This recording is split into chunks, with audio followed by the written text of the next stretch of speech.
Här var det många år sedan det gick att ta tåget mot Skövde via Mölltorp, Fagersanna, Tibro och Igelstorp.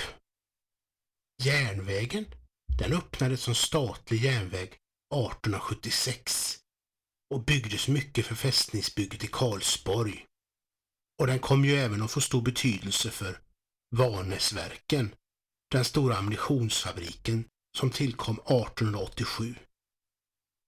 Fästningen, den byggdes det på under nästan hela 1800-talet. Och när den var klar 1909, efter 90 års arbete, var den dock redan omodern som fästning. Den slutade faktiskt att användas som fästning redan på 1920-talet. Den kom istället senare att inhysa ett antal regementen, bland annat LV1, S2 och K3. Karlsborg, med sitt strategiska läge mitt i Sverige, fick dock andra funktioner, som reservhuvudstad ifall Stockholm skulle hotas. I fästningen förvarades under andra världskriget delar av guldreserven, och fästningskyrkan, den blev faktiskt Sveriges reservriksdagshus, dit riksdagen skulle evakueras i händelse av att Stockholm var hotat. Så kom ju även flyget genom Västgöta flygflottilj F6, och då blev järnvägen ännu viktigare för transporter av flygbränsle till flygbasen. Och 1937 elektrifierades järnvägen. Här har många värnpliktiga rest med ångtåg, elektrologsdragna tåg och med rälsbussar. Här har det gått många godståg genom åren. Banan och bangården i Karlsborg har dock stegvis dött allt mer. 1986 försvann persontrafiken på banan. 1993 försvann godstrafiken till Karlsborg och 2005 var det slut på all godstrafik på banan då godstransporterna på bandelen Skövde-Tibro upphörde.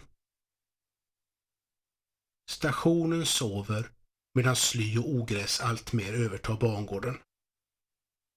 Och att tänka sig att tåg har ankommit och avgått, att gods har lastats, resgods har fraktats på kärror, biljetter har sålts och att tågklarerare har gett klart för avgång på den här stationen, det känns allt mer främmande. Spåren går ju nästan inte att se och kontaktledningsstolparna och bryggorna, de står där utan en kontaktledning, som monument över en sedan länge gången storhetstid. Förfallet, det är nu så långt gånget att det inte längre går att stoppa. Och de gamla rallarna, tågklarerarna, stationskararna och alla andra som byggt och skött banan under alla år skulle gråta om de såg hur det ser ut här idag. Järnvägens alla ljud har tystnat och kvar finns bara en tom tystnad. Idag är slyn borta i Karlsborg, men så även bangården. 4 år efter att dessa bilder togs revs bangården i Karlsborg upp och hela sträckan mellan Karlsborg och Skövde är under rivning. Mellan 2022 och 2023 är planerna till att banan ska rivas upp.